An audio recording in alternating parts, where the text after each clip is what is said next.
Dari Sabah petang ini, kita akan bersama Magdalena Depol antara paparan hampir 100 buah klinik daif di Sabah dinaik taraf. Kita teruskan dengan laporannya. Silakan, Mag. Baik Ifah, usaha menaik taraf fasiliti kesihatan luar bandar di Sabah terus menunjukkan perkembangan positif. Hampir 100 buah klinik daif telah atau sedang disiapkan sejak tahun 2023.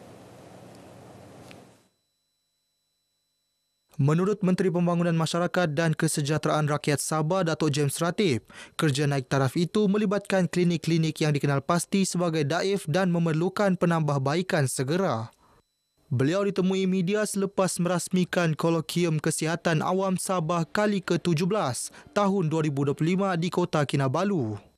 Daripada jumlah keseluruhan 130 buah klinik, 97 buah klinik telah atau sedang dalam pelaksanaan, manakala baki 30 lagi dirancang dengan peruntukan tahun 2026.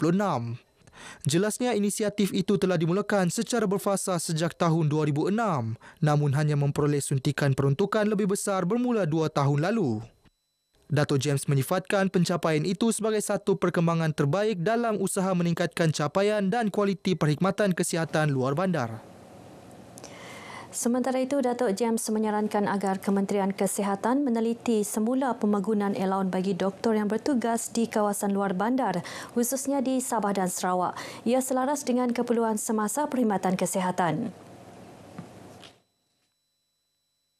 Dan sekiranya elaun mereka ini masih dipagunkan, saya rasa ramai doktor-doktor ini yang tidak mahu menyambung kontrak mereka dengan kerajaan. Menyebabkan kita masih kekurangan dari segi fasilitis di luar bandar yang perlu dinaik tarafkan seperti wifi, air, elektrik. Datuk James yang juga Exco Kesihatan Negeri berkata, penyesuaian semula elaun tersebut wajar dipertimbang berikutan peningkatan kos sara hidup dan cabaran perkhidmatan di kawasan pedalaman. Beliau turut mencadangkan agar Sabah dan Sarawak dikecualikan daripada dasar pembangunan elaun sedia ada. Ia sebagai langkah menarik lebih ramai doktor berkhidmat di luar bandar. Bulan Dakwah Sabah bukan sekadar pengisian rohani, malah program yang bermula 5 Julai ini akan menjadi landasan penting dalam memperkukuh perpaduan ummah serta meningkatkan kefahaman Islam di seluruh negeri. Program Anjuran Pertubuhan Islam Seluruh Sabah usia itu bersempena sambutan Ma'al Hijrah peringkat negeri Sabah yang dijadual berlangsung pada 27 Jun ini. Ia akan diserikan dengan pelbagai aktiviti keilmuan dan keagamaan. Antaranya ceramah umum, forum perdana, bengkel ilmu dan aktiviti komuniti yang dianjurkan dengan kerjasama pelbagai pertubuhan bukan kerajaan NGO Islam dan agensi kerajaan. Kita akan menjemput juga beberapa penceramah yang memang terkenal seperti Datuk Badlisha, Datuk Kazim, itu Samsul Debat, kemudian Zul Ramli, untuk kita gerakkan ke seluruh negeri Sabah. Sendakan sebelah Pantai Timur, atau Ladatu, mungkin Sempurna, Tawau, Keringau, kemudian zon Telaman Bawah, KK dan secara keseluruhannya dalam masa tempoh Julai dan Ogos. Mungkin sampai awal bulan 9. Penganjuran Bulan Dakwah Sabah juga selaras dengan semangat Ma'al Hijrah yang menuntut anjakan pemikiran dan nilai dalam kehidupan umat Islam. Sementara itu, inisiatif pembugaran usia diperhebat dengan penubuhan jawatan kuasa dakwah dan pelantikan pengarah dakwah. Golongan wanita khususnya di luar bandar kini berpeluang meningkatkan pengetahuan, kemahiran dan daya saing dalam bidang keusahawanan. Ruang itu disediakan Institut Kajian Pembangunan Sabah IDS menerusi program memperkasa usahawan wanita muda Sabah, Kuasa Wanita, Kuasa Ekonomi. Pengerusi IDS Datuk Seri Panglima Aziza Muhammad Dun berkata, program seumpama mampu menjadi pemangkin kepada perubahan hidup wanita melalui pendekatan yang menyeluruh. Kita lihat dari segi pendidikan kan, kita dari segi pendidikan, kesihatan juga, itu semua diberi keperhatian. Bukan saja dari segi ekonominya itu kan, bukan saja dari segi untuk mendapatkan pendapatan, tetapi kesihatan juga diberi perhatian, terutama sekali di kalangan kaum wanita. Usaha membantu golongan wanita keluar daripada belenggu kemiskinan akan membantu membina keyakinan mereka untuk berdikari. Ia selaras dengan usaha kerajaan negeri memperkasa komuniti wanita sebagai ejen perubahan dalam pembangunan sosioekonomi Sabah. Justru lebih banyak kajian perlu dilaksana bagi membantu golongan miskin khususnya wanita agar mereka turut sama memacu ekonomi ke peringkat lebih tinggi. Menjadi platform melahirkan bakat pengurusan acara dalam kalangan generasi muda di Sabah.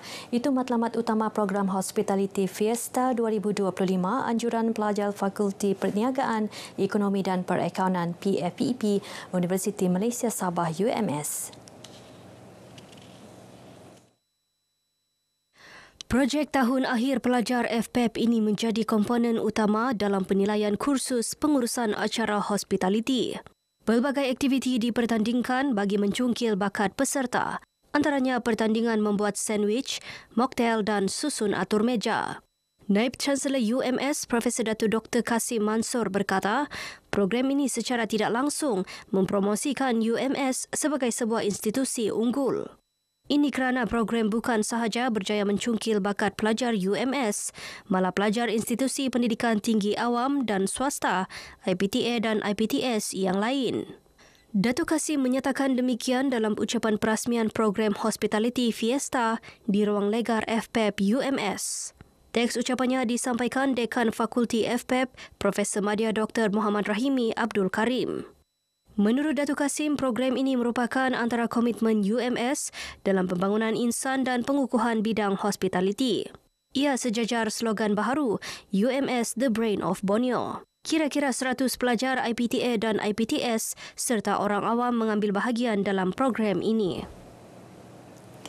Seorang pegawai awam mengaku tidak bersalah di Mahkamah Khas Rasuah Kota Kinabalu atas pertuduhan mengemukakan dokumen tuntutan palsu berjumlah lebih RM19,000.